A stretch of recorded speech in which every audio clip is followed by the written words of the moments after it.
제목은 이 어둠에서 빛으로 하는 것입니다. 아주 단순한 제목입니다만 이 신앙생활, 특별히 구원을 얻으려고 하는 사람들에게 있어서는요, 이것은 가장 중요한 필수적인 주제라, 내용이라 할 수 있습니다. 창세기 그 3장에 그 인류가 파멸에 이를 수 있는 그 원죄의 사건이 기록되어 있습니다. 저는 제가 잘못 생각한 부분들을 이 시간 제가 간증하듯이 여러분들한테 간략히 소개를 하고 어떻게 하는 것이 문제를 근본적으로 해결할 수 있는 것인가 하는 것에 대하여 제가 말씀드리려고 합니다. 다른 종교에서도요, 소위 죄를 어떻게 보면은 끊어버리려고 하는 그런 노력이라 할까요? 극기, 수양, 어떤 훈련, 그런 것이 있습니다. 물론 교회 안에서도 그런 일이 있습니다만도 저도 지금까지도 그 잔재가 많이 있었지요. 나름대로 죄를 어떻게 하면 끊어버릴 수 있는 것인가 하는 것에 대하여 관심이 많았습니다. 신앙생활의 기본은 죄와 상관없이 사는 것인데, 근데 현실은 그렇지 않다는 것이 제가 가진 그 고통과 숙제라고 여겨왔던 것이요.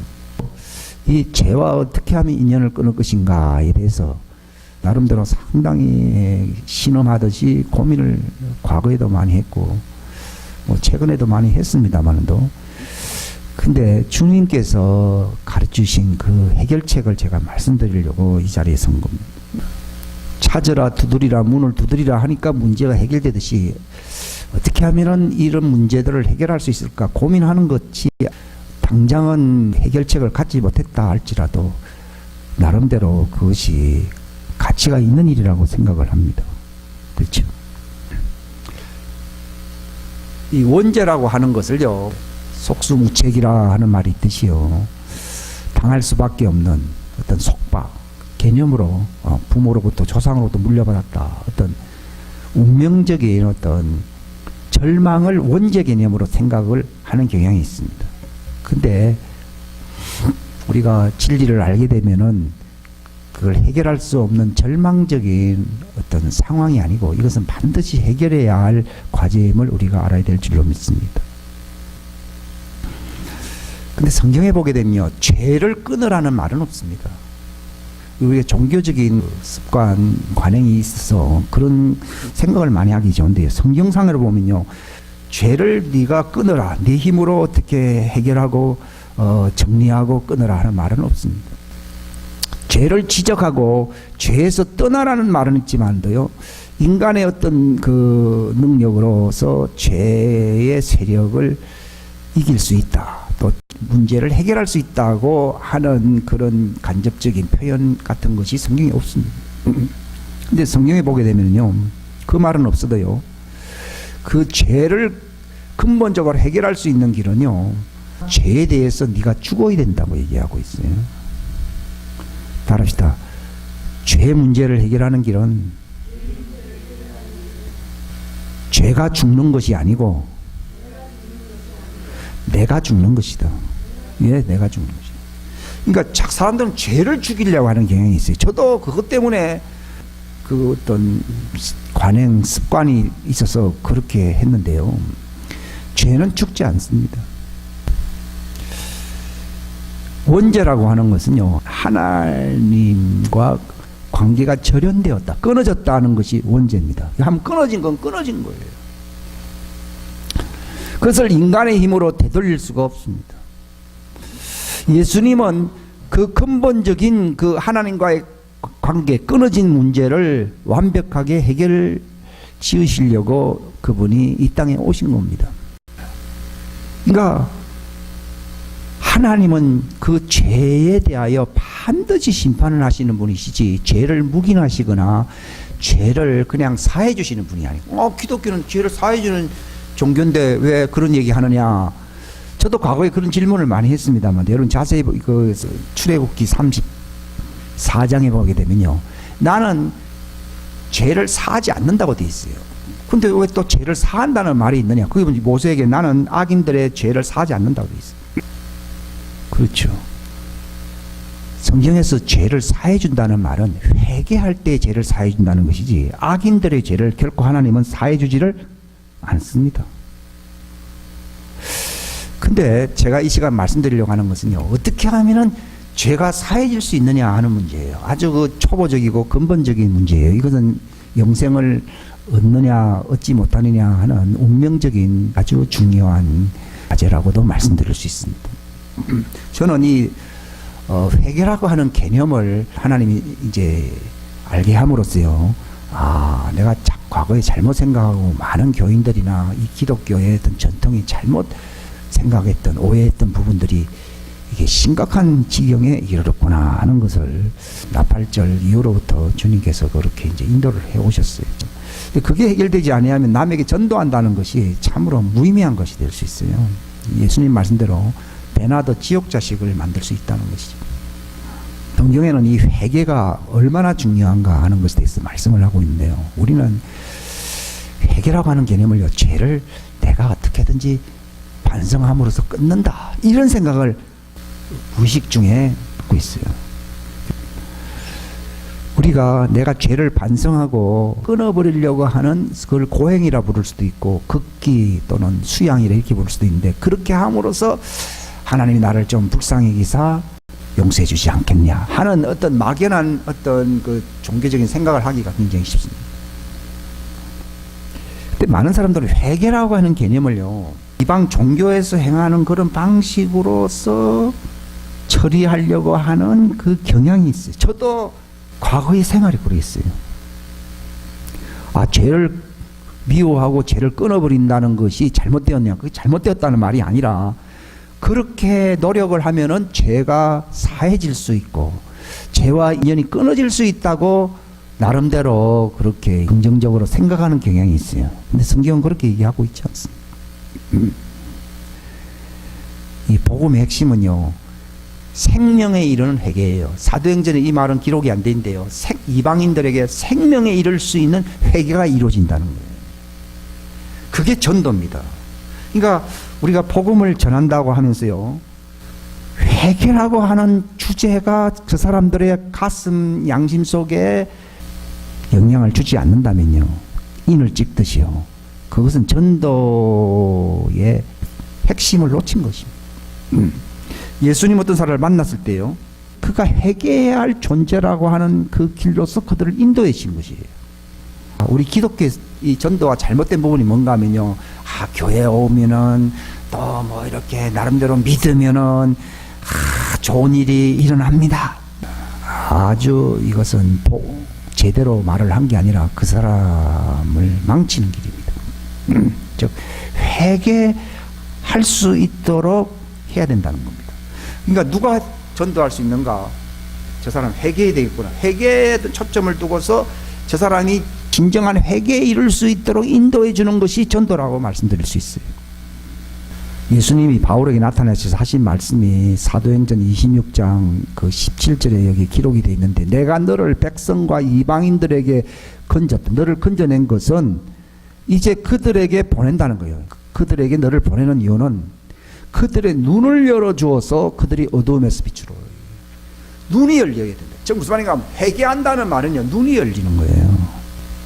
저는요, 죄를 아파하고 죄를 슬퍼하고 죄에 대하여 어떻게 좀 고민하고 이런 거는 많이 했는데요, 눈이 열리질 아니하니까요, 악순환이 쳇바퀴 돌듯이 계속 진행됩니다. 이것은 양심적으로 얘가 말씀을 드립니다. 바울을 통해서 예수님이 하신 말씀이 있어요. 너를 이렇게 인도한 것은, 너를 구원한 것은 이제 다시 너를 보낼 텐데 네게 일어난 경험이 일어나야 된다 얘기해요. 바울에게 일어난 경험이 뭡니까? 눈이 멀었는데 눈이 열린 것입니다. 그게 회개입니다. 그러니까 바울이요, 다마스커스로 가다가 낮 12시쯤 되어서 정오라 그랬어요. 성경에 보게 되면 정오 때 큰 빛이 비춰가지고서 태양보다 더 밝은 빛 때문에 눈이 확 멀어버렸는데, 그때 음성이 들리기를, 네가 하는 짓이 가시채로 발을 치는 것 같다. 네 발만 아플 것이다. 당신이 뉘시니까 하고 물으니까 네가 바로 핍박하는 예수다 그랬어요. 그러니까 바울이 이제 고민이 많은 거예요. 그가 그 스데반을 죽이는데 그 동의를 하지 아니하면 스데반을 돌로 칠 수가 없어요. 그러니까 결국은 사람들이 스데반을 죽였다기보다 누가 죽였다고 볼 수 있어요? 바울이 죽였다. 왜냐면 바울의 허락을 해야지 되는 거거든. 그 정도로 지위가 높은 사람이 있어서. 근데 자기는 그 일이 하나님을 위해서 합당한 정당한 일을 한다고 생각을 하고 있었던 거예요. 근데 얼마나 고민했겠어요?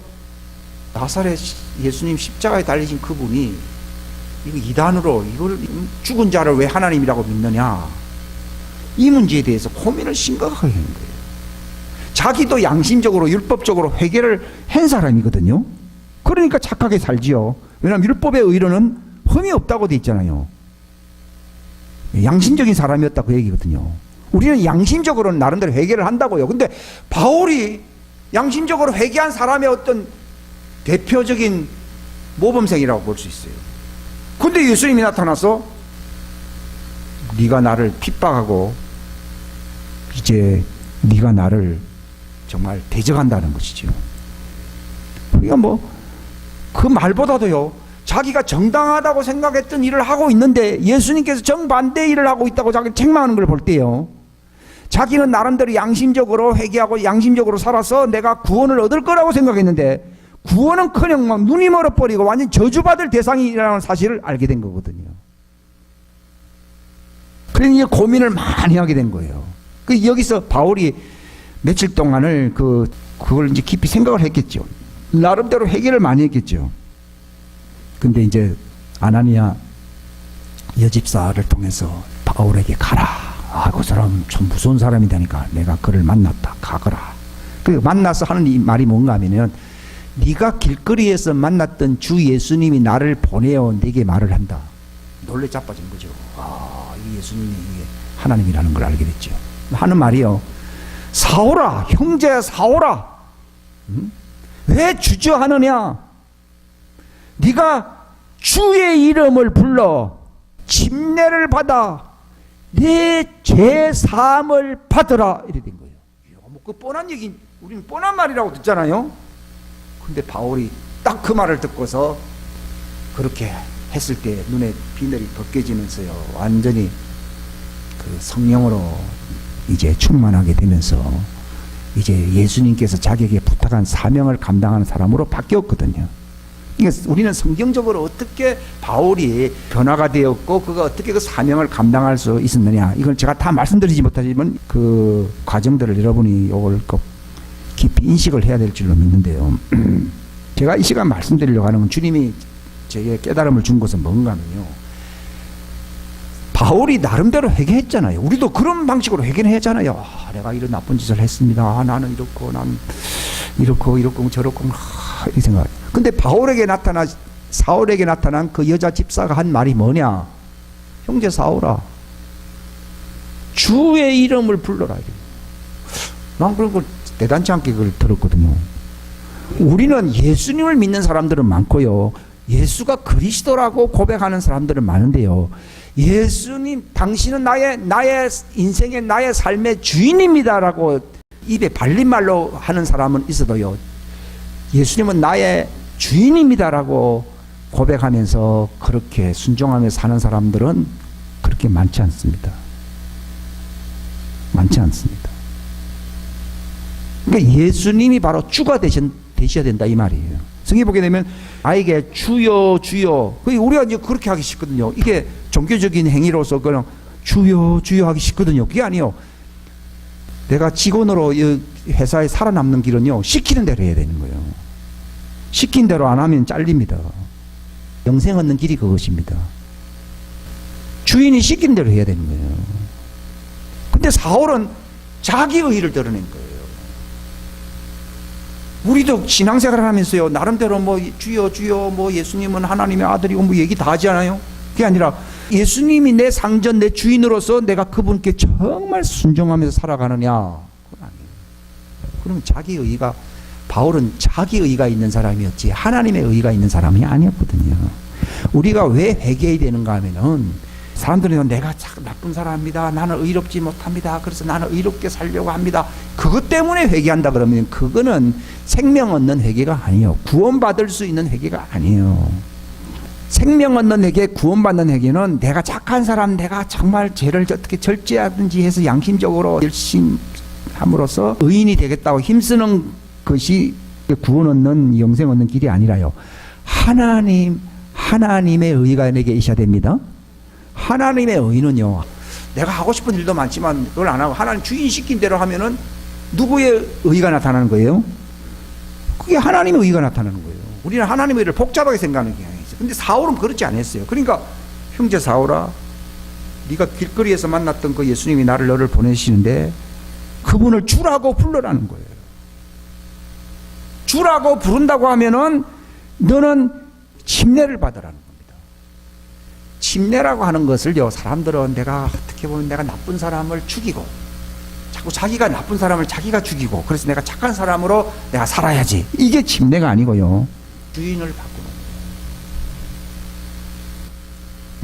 주인에게 불순종하고 주인과 원수가 되는 사단의 체제, 이게 어둠의 체제거든요.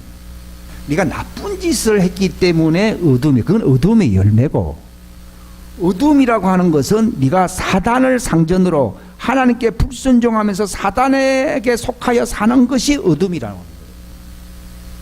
즉 무슨 말인가 하면 회개는 더러운 것을 깨끗하게, 나쁜 것을 착하게 만드는 것이 회개가 아니고 어둠의 세계 속에서 빛의 왕국으로 넘어와야 된다는 것입니다.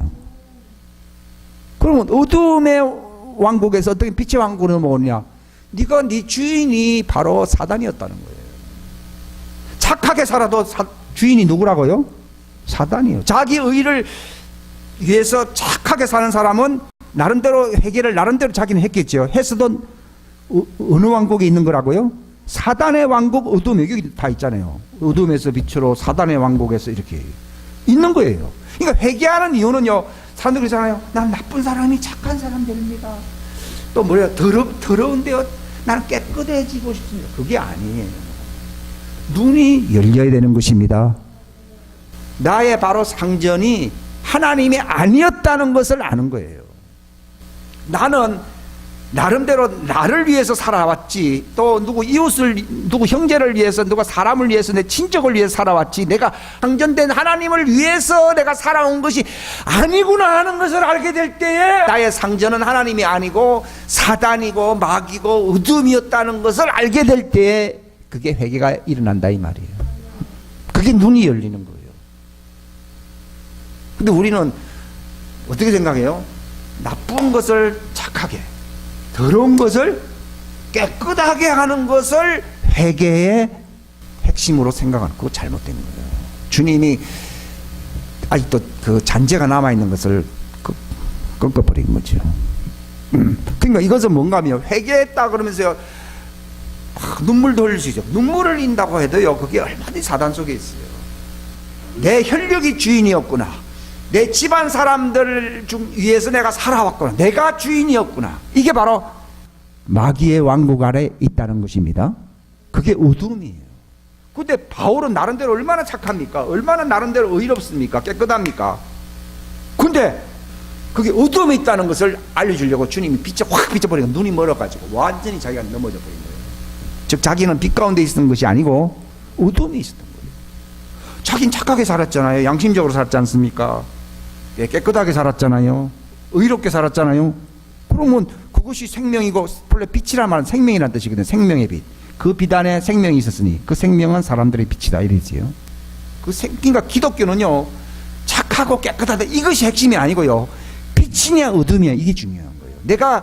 내 운명은요, 내가 착하게 살았다, 교회에서 봉사를 많이 했다, 이게 아니고 내 삶의 환경이 바로 하나님과 교제할 수 있는 빛 가운데 있느냐 아니냐 하는 것이에요.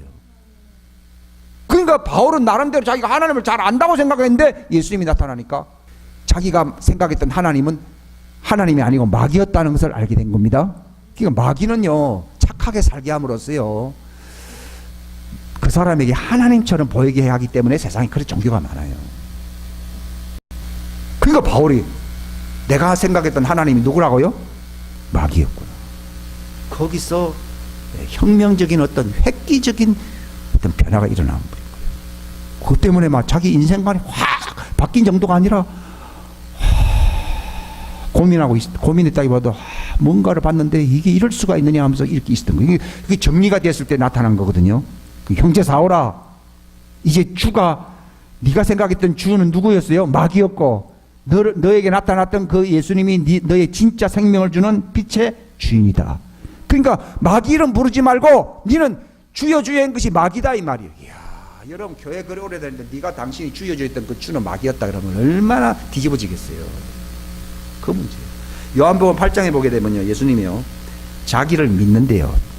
자기를 믿는데 예수님은 결론적으로 얘기하면 너희 하나님은 하나님이 아니고 마귀다 이러잖아요. 어두운 가운데 있으면서 하나님을 믿는다고 하는 것은 그게 진짜 하나님이 아니고 누구라고요? 마귀요. 그게 오늘 교회 팽배에 있다고 주님 말씀하십니다. 팽배에 있다고. 회개라고 하는 것은 눈이 열리는 거예요. 눈이 열리기 전에는요 생명을 얻을 수가 없어요. 그러니까 하나님의 관심은 어디에 있는가 하면요, 저 사람이 뭔가 오해하고 속아서 저렇게 사는 것이지 저들에게 빛이 들어오게 되면은 이제 나에게로 돌아와서 정말 회개하고 회개 열매를 맺을 것이다 하는 사람들에게 빛을 비춥니다. 그러니까 하나님의 빛이 계시의 빛이 들어오지 않으면 회개할 사람 거의 없습니다. 실상 회개를 안 할 사람들에게는요 하나님 닫아버립니다. 그래서 저들의 마음은 더 완악하게 하시고 강팍하게 하사 악순환이 이제 계속되게 한다는 얘기예요. 참 무서운 얘기거든요. 그러니까 하나님이 인간을 볼 때 제일 고약하게 보이는 면이 뭔가 하면요, 저 사람이 버릇이 안 좋구나, 저 사람이 말버릇이 안 좋구나. 우리는 보통 그렇게 생각해요. 저 사람이 습관적으로 뭔가 고약한 그런 버릇이 있구나. 사람들은 그런 것에 대해서 관심이 많습니다. 그런데 하나님은요, 너는 너의 주인을 좋아하는구나. 빛보다 뭐예요? 마귀는 어둠이죠. 빛보다 어둠을 더 좋아하는구나. 빛보다 어둠. 어둠을 사랑하는 사람은 빛으로 오지 않는다는 거예요. 근데 그들이 일이 잘못 돌아가서 뭔가 잘못했다 하나님께로 올까봐 하나님 저들의 듣지 못하게 귀를 막아버리고 눈을 가려버린다는 거예요. 아니 인간이 막아도 참 그 진리에 이르기가 힘든데 하나님이 그것을 방해하고 하나님 막으니 저 사람이 구원받을 수 있겠습니까? 그 원인이 어디에 있습니까? 그게 바로 빛보다도 뭘 좋아한다고요?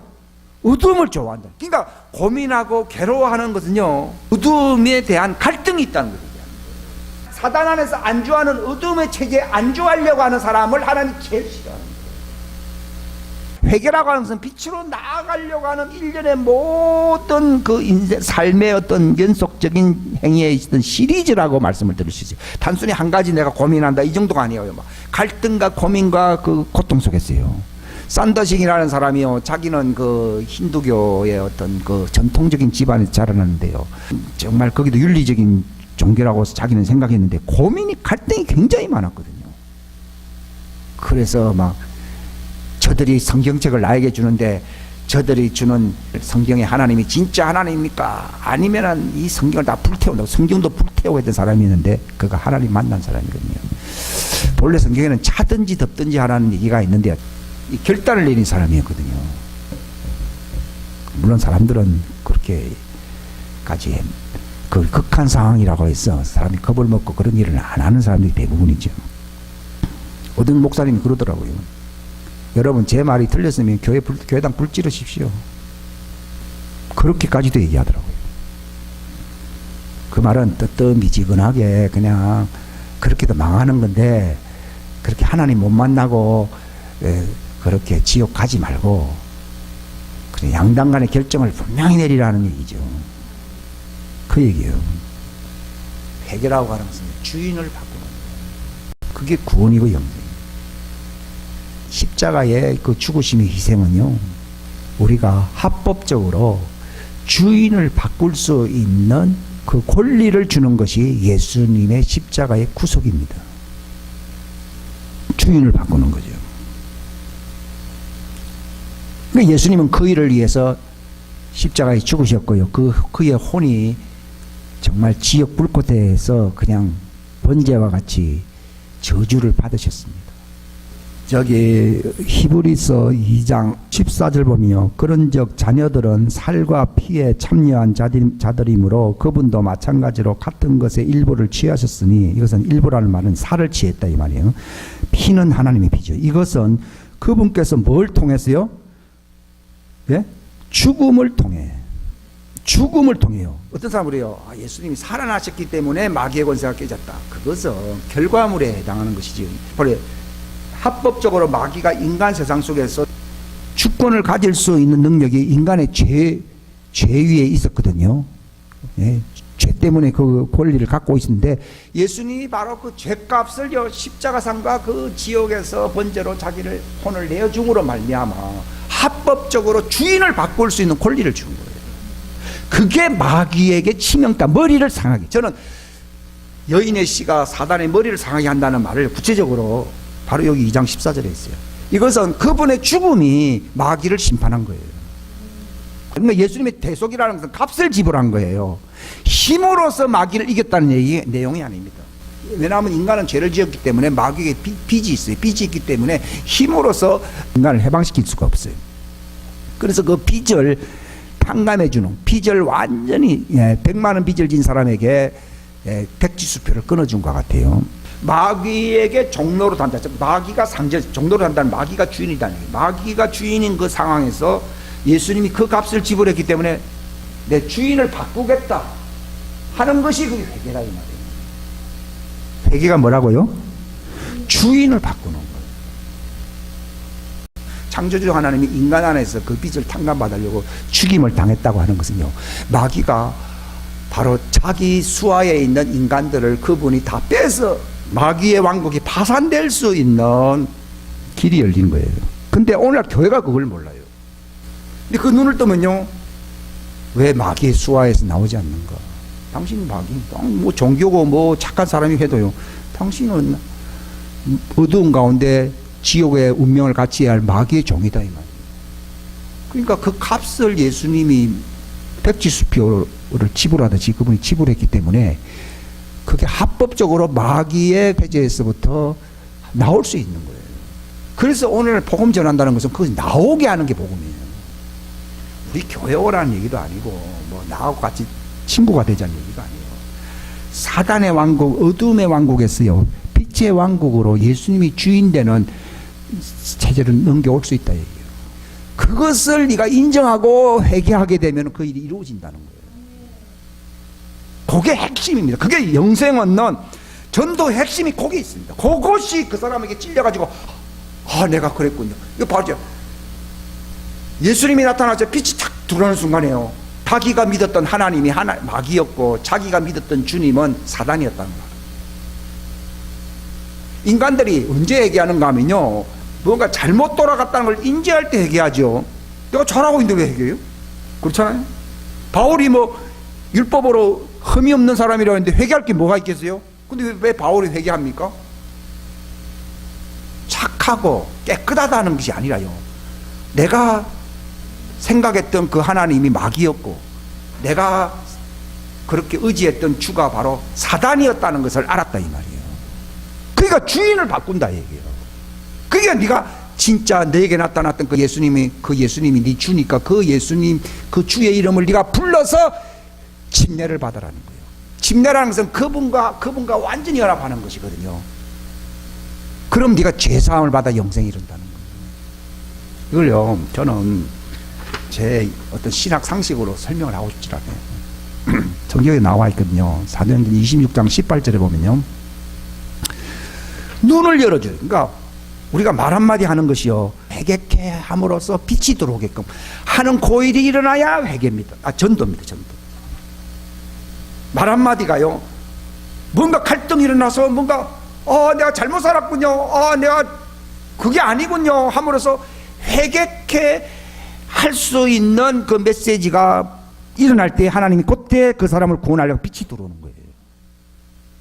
그 여인 보고 예수님이 내가 주는 물을 마시면은 네가 영생하리라 그러니까요.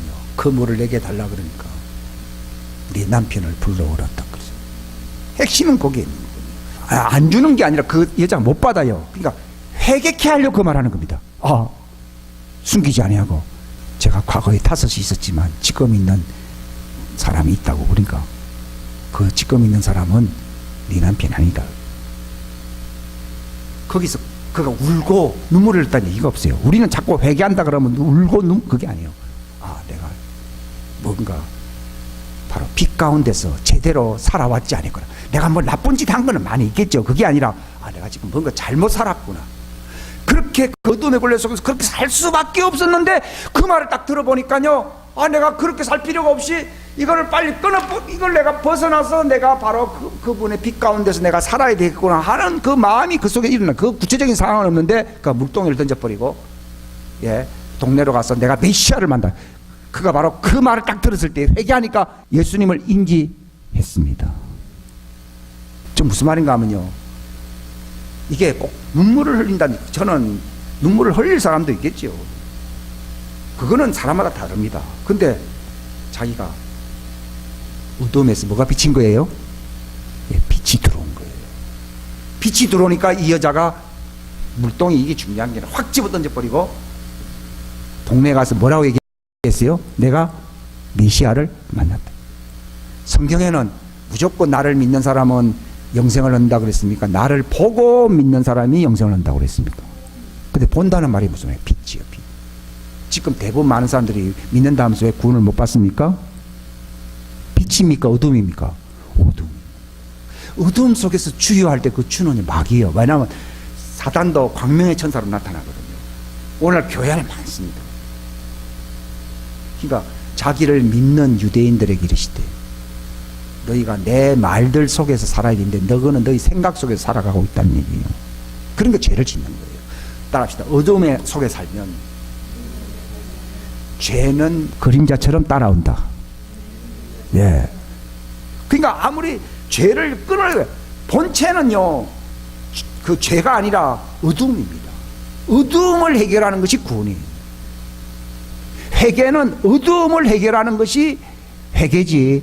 나타나는 어떤 정상인 죄를 뭐 어떻게 없이 하고 죄를 어떻게 내가 깨끗하게 하고 하는 것을 가리켜서 해결하고 말하지 않습니다. 근데 예수님이 내 말들 안에 거하라. 그러면은 그 진리를 너희들이 알게 된다는 거예요. 그 진리를 안다는 말이요, 그 빛이 들어온다는 것을 얘기하는 것이에요. 근데 너희들은 죄를 짓지. 왜 죄를 짓습니까? 어둠 속에 있기 때문에. 죄는 어둠의 열매예요. 여기 에베소서도 보게 되면은 어둠의 열매, 어둠의 일을 이제는 그만둬. 이제 빛의 자녀라는 말을 쓰잖아요, 그죠? 빛의 자녀라. 하나님께서 드러나게 하는 것은 다 빛이라 그랬거든요. 자기 속에 어둠을 확 드러내 버릴 때, 그때 내가 잘못됐구나, 잘못 살았구나, 그 말입니다. 우리가 예수님의 말씀을 정말 받아들이게 될 때요, 하나님 내게 주시는 말씀이 있거든요. 그 말씀을 딱 듣게 될 때요,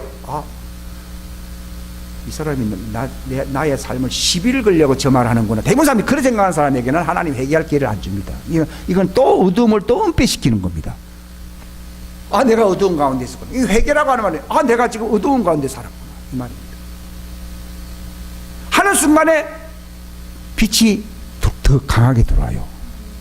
근데 어둠을 좋아하는 사람에게는 어떤 말을 들었을 때 양심이 찔끔하죠. 그래서 빛이 조금 들어올 때 빛을 막아야 안 막아요? 빛을 막아버립니다. 어둠을 사랑하는 사람은 빛을 받아들입니까? 빛을 차단시켜버립니까? 차단시키는 사람에게는 하나님이 그 사람과 관계가 끊어지는 거예요. 저들의 눈은 보지 못하게 하시고 저들의 귀는 왜 닫히게 합니까? 빛이 왔는데 닫아버립니다. 즉 뭘 안 했다는 거예요? 회개 안 했다 얘기예요. 그 사람이 살 수 있는 길은요, 빛을 받아들여야만이 구원이 있는 것이지, 하나님이 하고 싶어도 그 빛을 안 받아들이면요, 어두움 안에서 계속 살고 있으면 구원이 없어요. 하나님이 그 사람을 강제적으로 구원시킬 수가 없어요. 빛을 들어올 때야 자기가 어두움에 속했구나 하는 것을요, 다 하나가 회개합니다. 저기 욥도 훌륭한 사람이에요. 바울처럼요. 의로운 사람이고 착한 사람이고 깨끗한 사람이잖아요. 그 욥의 순전한 행동 네가 잘 봤지 그랬습니다. 근데 왜 하나님 왜 순전한 욥을 왜 그렇게 마귀에게 맡깁니까? 그가 빛 가운데 있습니까? 어두운 가운데 있습니까? 어두운 가운데 있습니다. 욥이 자기가 허무하게 어두운 가운데 생 것을 회개한다고 나 자신을 미워한다. 저 무슨 말인가 하면 회개라고 하는 것은 자기 자체가 무너지는 거예요. 저 어떻게 할 때 자기가 무너지는가 하면요, 내가 나쁜 짓을 했기 때문에 무너지는 게 아니고요, 내가 총체적으로 어둠에 속하여 마귀에게 속해 살았구나 하는 것을 알 때 무너지는 거예요. 그게 회개예요. 욥이 42장에 보게 되면은 그가 빛 가운데로 들어왔잖아요. 예, 빛 가운데 들어왔을 때 자기를 몹시 미워하고 있거든요. 왜 자기를 왜 몹시 미워합니까? 자기 존재라는 것이 어디에 익숙하게 어디에 속해서 살아왔다는 거예요? 어둠인 거예요. 욥은 깨끗했지만 어둠인 거예요. 왜 마귀에게 욥이 네 관 아래에 있다 하는가 하면 어두운 가운데 있는 사람은 그 사단의 관 아래에 있어요. 오늘날 교회 안에 착하고 깨끗한 사람 많습니다. 저보다 훨씬 깨끗한 사람들 많이 있습니다. 근데 그것이 영생 얻는 길이 아닙니다. 회개해야 됩니다. 회개라고 하는 것은 내가 속았다 이 말입니다. 내가 아이고 잘못했어요. 이거 다 안다고요. 그게 아니고요, 네가 어두운 가운데 있었다고 하는 것을 아는 사람은 없어요.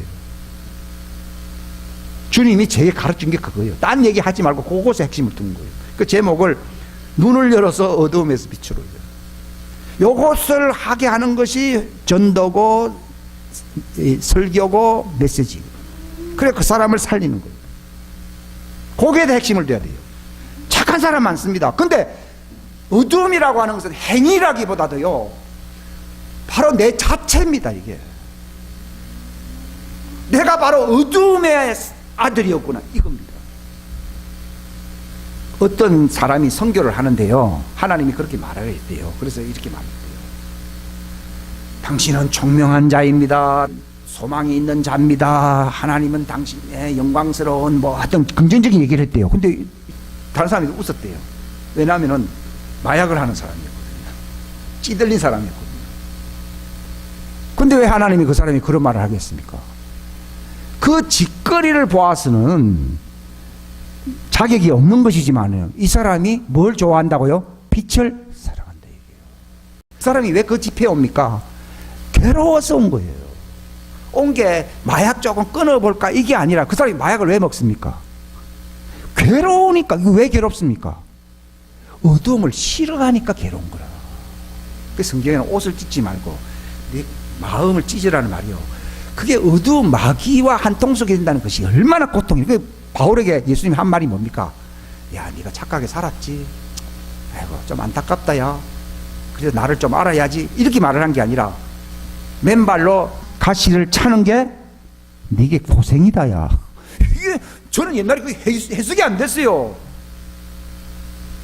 저 무슨 말인가 하면은 자기는 그 맨발인데 그 자기가 막 부딪히는 거는 부드러운 게 아니고 뭐예요? 가시거든요. 그 가시가 누굽니까? 사단인 거예요.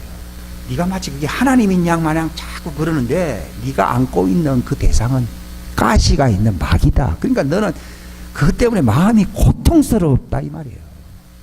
그걸 숨기고 있는 것 뿐이지. 그러니까 왜 회개하느냐? 사단이 싫다 이 말이에요. 속이기 위해서 광명의 천사로 복도 준다 그럽니다. 은사도 준다 그럽니다.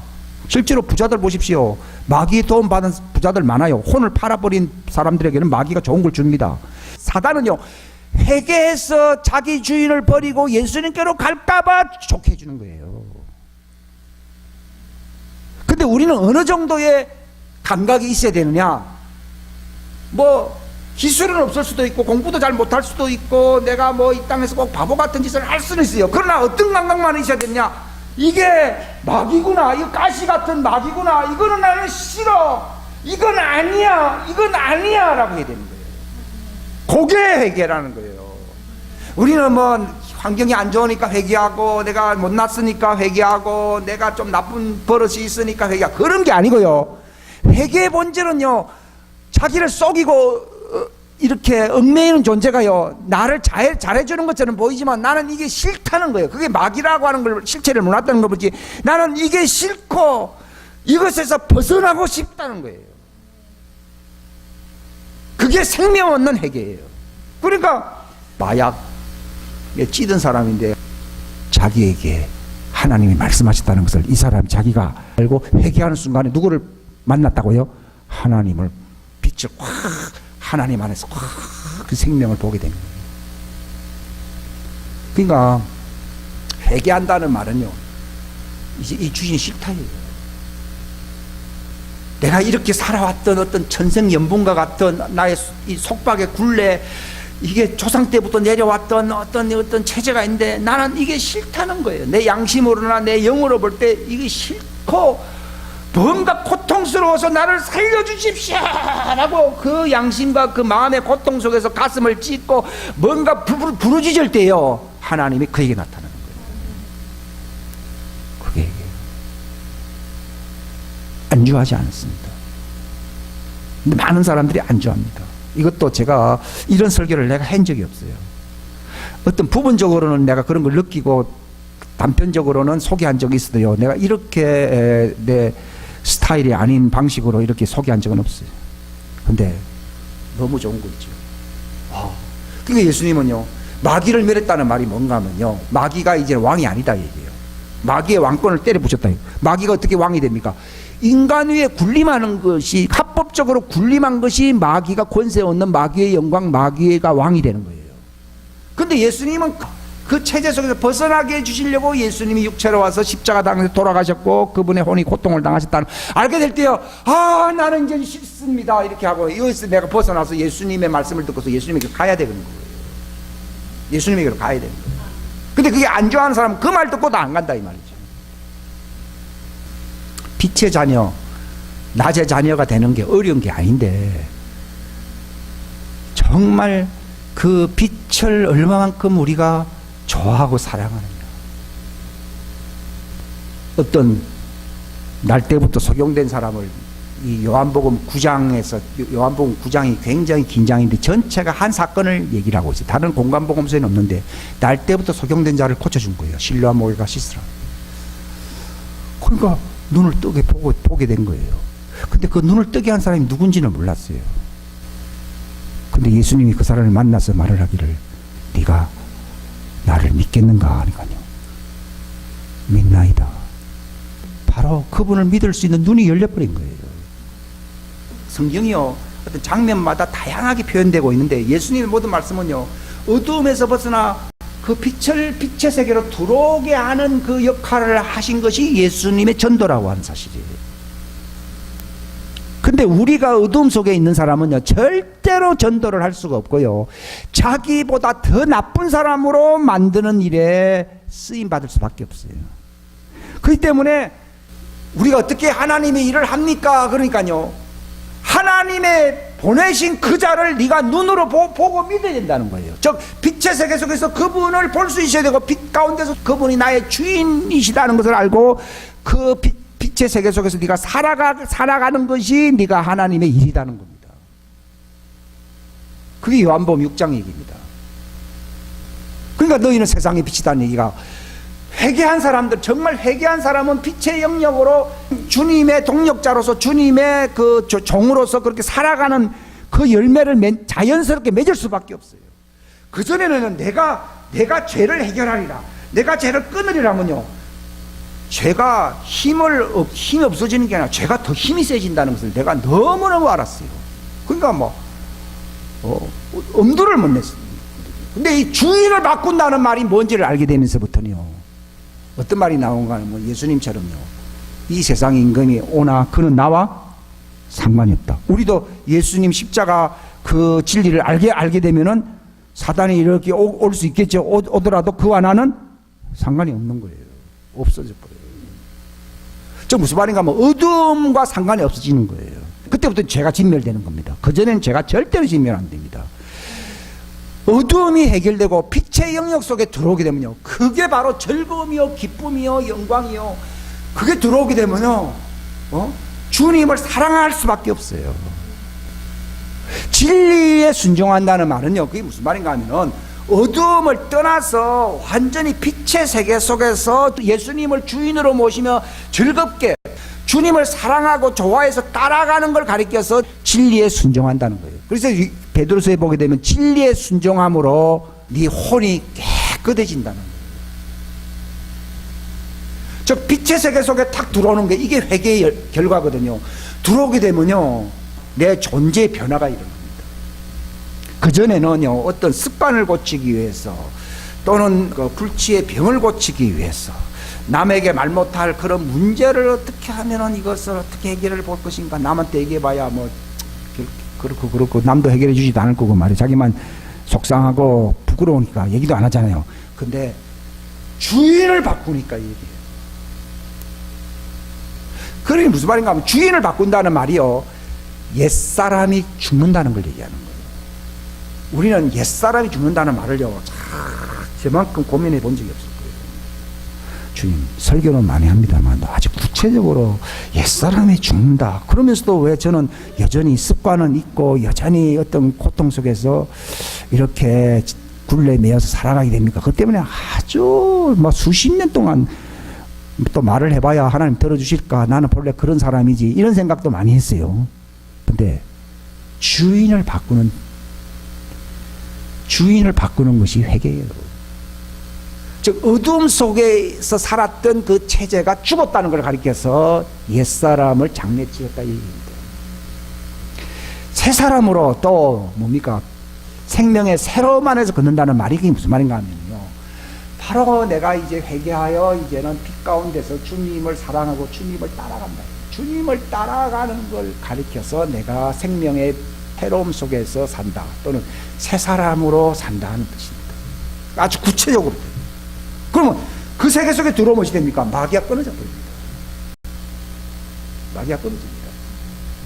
근데 거기까지는요, 대부분 사람들이 지식적으로 또 들어서 이렇게 알 수는 있는데요, 저는 이 십자가의 속에 담겨져 있는 아주 의미심장한 진리를 알았어요. 즉 무슨 말인가 하면요, 우리 인간이 이 운명을 바꾼다. 즉 마귀에게 소속된 어둠의 이 왕국, 어둠의 왕국이라 얘기했어요. 우리는 단순히 죄를 끊는 게 아니라, 왜 인간이 죄를 못 끊는가 하면 어둠의 왕국 속에 있기 때문에 그 왕국 속에서는 아무리 깨끗하게 한다 해도 또 어둠의 열매가 나타날 수밖에 없어요. 그러니까 회개라고 하는 것은 내 행위를 바꾸는 게 아니라 왕국을 바꾸는 거거든요. 근데 왕국을 바꾸는 거는요, 내 수완과 능력 속에 있지 않습니다. 이건 바로 그래서 예수님이 십자가상에 죽었고 그분의 혼이 바로 번제로서 태워진 것입니다. 이것을 아는 사람은요, 정말 알게 되면요, 우리는 뚫어지게 봐야 되는 것이 예수님 부활이 아니에요. 성령님도 아니에요. 하늘나라도 아니에요. 교회도 아니에요. 바로 예수님의 죽으심에 눈이 뚫어지라고 봐야 되는 거예요. 억지로 본다는 게 아니에요. 그게 딱 깨달아지니까요, 내가 볼 거는요, 내가 이 땅에 육체 안에 사는 동안에 봐야 될 거는 어떤 영광이나 어떤 소망이나 또는 어떤 능력이나 성공이나 이런 게 아니고요, 또 어떤 은사나 이런 게 아니고요, 그 죽으신 말 못하는, 반응도 없는 그분의 십자가의 직면 정도가 아니라 완전히 뚫어지게 봐야 됩니다. 그전에는 그걸 직면을 못하다 보니까 좀 뭔가 빛 가운데서 사는 것 같았는데 또 마귀가 또 오는 거예요. 우리가 죄를 짓고 또 옛 습관 속에 빠지는 이유는 빛을 사랑함으로 빛을 맛보았지만 또 누가 찾아온다는 거예요. 어둠이 들어온 통로가 뭔가 하면요, 그 사람이 어둠을 싫어하지 아니했어도 아니고 빛을 사랑하지 아니했어도 아니에요. 어디에다가 초점을 두지 않는다고요? 예수님의 그 십자가, 그분의 죽음, 시체입니다. 시체. 그분의 시체, 그분의 죽음에다가 초점을, 내 인생에 그것밖에 자랑할 게 없고 그게 초점을 둬야 됩니다. 옛날에는요, 그 말을 조금 들었을 때도요, 별로 그렇게 실감나게 잘 안 왔어요. 근데 내가 쳐다볼 것은 장대에 매달린 노뱀을 바라봐야 돼요. 우리는 나름대로 최선을 다한다고 그렇게 신앙생활 하잖아요. 그러면서 이제 어떤 기도 응답이다, 어떤 성공이다, 어떤 형통이다, 어떤 은사다, 능력이다, 어떤 사명 완수다, 거기에 초점 맞추면 돼요. 우리가 그리스도의 십자가에다가 초점을 맞추게 되면요, 블랙홀 속에 뭐가 빨려 들어가듯이요. 바로 그분의 빛의 영역 속에서 사단이 관계가 완전히 끊어지는 경험을 하게 될 거예요. 바울이 삼청천에도 올라갔잖아요. 바울이 얼마나 은사가 많았습니까? 바울이 얼마나 능력이 많습니까? 바울이 얼마나 체험이 많습니까? 근데 그는 삼청천에 올라간 것도 내가 무익한 간증이라 이렇게 얘기했어요. 근데 오직 내가 자랑하고 싶은 거는요, 십자가에 못 박히신 예수 그리스도만을 사랑하고 그분에게 내가 내 자신을 집중시킨다 그랬어요. 그래서 자기는 그리스도 함께 날마다 십자가에 못 박혀 있는 거예요. 저는 그 말은요, 문학적으로 들릴 수도 있고, 또 과거에는 그게 하나의 십자가를 강조하는 신학이 있어서 그걸 하나의 그런 슬로건으로 제가 많이 받아들였어요. 근데 이번 한 주간은 별로 다른 사람한테 얘기를 안 했어요. 주님은 다른 거 얘기하지 마라. 거기에 나를 집중해라. 그러면 네가 과거의 그 실패가 끝난다는 거예요. 우리의 신앙생활의 초점이 어디가 되어야 되느냐 하는 문제예요. 그게 예수님의 십자가예요. 내가 성경 공부했고 내가 뭔가 체험이 있었고 그게 다 초점을 이제 안 맞춥니다. 내가 숨쉬고 호흡하고 심지어 꿈속에서도 누구만을 바라봐야 된다고요? 십자가에 못 박힌 예수요. 거기가 뭔가 하면요, 거기 문이래요. 문, 길. 그게 좁은 길로 들어가기 힘쓰라는 말이요. 그 십자가 예수님 달리신 그 대속의 십자가의 죽음에다가 내 운명이 거기에 달려있다는 거예요. 예? 그게 초점을 맞추다 보면요, 네 혼이 그 속을 통과해서 광명의 하나님의 왕국으로 완전히 옮겨진다는 것을 날마다 경험하게 될 것이다. 우리는 한 번은 경험했어요. 여기 있어요. 빛을 받고 하듯이요. 한 적이 있는데 또 이제 습관적으로 또 과거에 얽매기가 굉장히 쉬운데요. 날마다 자기를 부인하고 하는 말이요. 십자가에 달린 그 예수님의 죽음이 바로 네 모습이라고 하는 것을 주셔야 된다 이 말입니다. 그러면 내가 항상 빛 가운데 있습니다. 그 성경은 그분이 빛 가운데 계신 것처럼 너희가 빛 가운데 살면, 이 불신자 보고 한 얘기가 아니거든. 그러면 항상 빛 가운데 있는데 뭘 빛 가운데 자꾸 살아라면 신경질 내잖아요. 아니 내가 지금 빛 가운데 있는데 뭐 어저께도 그 얘기, 오늘도 그 얘기요. 이집으시오. 나는 뭐 그럼 내가 어둠이냐는 얘기요. 이렇게 얘기하잖아요. 십자가에다 초점을 안 맞추면 어둠이 돼버려요. 성공해도, 은사가 있어도, 사역 성공해도, 목회 성공해도 어둠이에요. 우리는 항상 어디를 항상 직면해야 되냐? 그게 나의 모습입니다. 그게 십자가에 달린 그분요. 내가 그 속에 빨려 들어가서 그게 문이요, 그게 좁은 길이에요. 그 속에서 내가 그 빛의 영역 속으로 들어갑니다. 바로 신앙생활에서요, 열쇠 같은 게 뭐냐? 그게 왕궁 열쇠잖아요. 그게 바로 예수님 십자가예요. 그게 바로 나의 모습이고 그게 내가 죽었다라고 집념을 해야 돼요. 그렇게 계산하라고 돼 있어요. 그렇게 여기라고요. 죄에 대하여는 네가 죄를 죽인 게 아니라 죄에 대하여 네가 죽었다 이 말이에요. 죄가 죽는 게 아니라 누가 죽어요? 십자가 사건으로 말미암아 죄가 죽은 게 아니라 네가 바로 나무에 달린 그 예수님 십자가를 뚫어봄으로 네가 죽었다는 것을 인식하게 되면은 그게 문이 되어가지고 바로 우리의 혼이 지성소의 하나님의 왕국의 영역으로 들어가 버립니다. 이걸 경험하게 되면요, 뭐 똑같은 얘기가 막 할 수밖에 없어요. 왜냐하면 단순히 저는 이론을 얘기한 게 아니라요, 그걸 주시하게 될 때요, 네 죄가 죽는 게 아니라 내가 죽었다 이 말이에요. 그때 그 기적이 일어나는데, 이게 십자가의 할례라 부르거든요. 이 그리스도의 할례인데 육체에 속한 사단의 어둠에 속한 나의 혼이 어디로 들어간다고요? 지성소로 들어가요. 이브리스에 보게 되면 지성소로 들어가자고 저도 뭐 말이야 많이 했는데요, 주님 내가 구체적인 걸 잘 모르면서 입만 살아갖고 이렇게 얘기하는 건 난 싫다 그랬거든요. 그거 알려주시는 거예요. 바로 그 십자가의 복음이라고 하는 게 뭔가 하면요, 왕국을 바꾸고 내 어떤 운명을 바꾸는 거예요. 주인을 바꾸는 거거든요. 그것을 받아들일 때, 그래서 예수님이 죽었구나. 그래서 내가 어둠이었구나. 정말 내가 착하게 살았어. 내가 그 어두운 왕국 속에서 내가 이렇게 재미나게 살아왔지만 이게 내 가슴 아픈 이유가 그게 내가 어둠의 왕국 속에서 사단과 같이 달린 사단과 같이 살아왔구나. 이것을 인정한, 눈물 꼭 많이 안 흘릴 때는 이걸 인정하는 순간에 빛의 영역으로 들어가게 됩니다. 사단의 왕국에서 빛의 왕국으로, 어둠의 왕국에서 하나님의 사랑하는 아들의 왕국으로 옮겨집니다. 이게 바로 십자가의 할례가 일어남으로써 내가 바로 구원받은 빛의 아들입니다. 이게 기적입니다. 이게 복음입니다. 이것이 일어나게 나도록 하나님께서 지시하신, 바울 보고 네가 가거라. 내가 너를 보내는 이유는 너에게 일어나는 그 일입니다. 저 그들이 눈을 떠 빛을 받아 눈을 떠 가지고 어두움에서 빛으로 사단의 왕국에서 빛의 왕국으로 옮겨지는 것이다.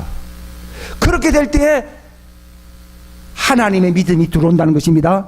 하나님의 믿음이 들어오면은 네가 온 전체가 거룩하게 변화되어서 하나님의 왕국의 상속자가 된다라고 하는 사도행전 26장 여기 18절 예수님이 직접 바울에게 하신 선교의 그 핵심 메시지와 우리가 전해야 할 이 설교와 모든 그 전도의 말씀입니다.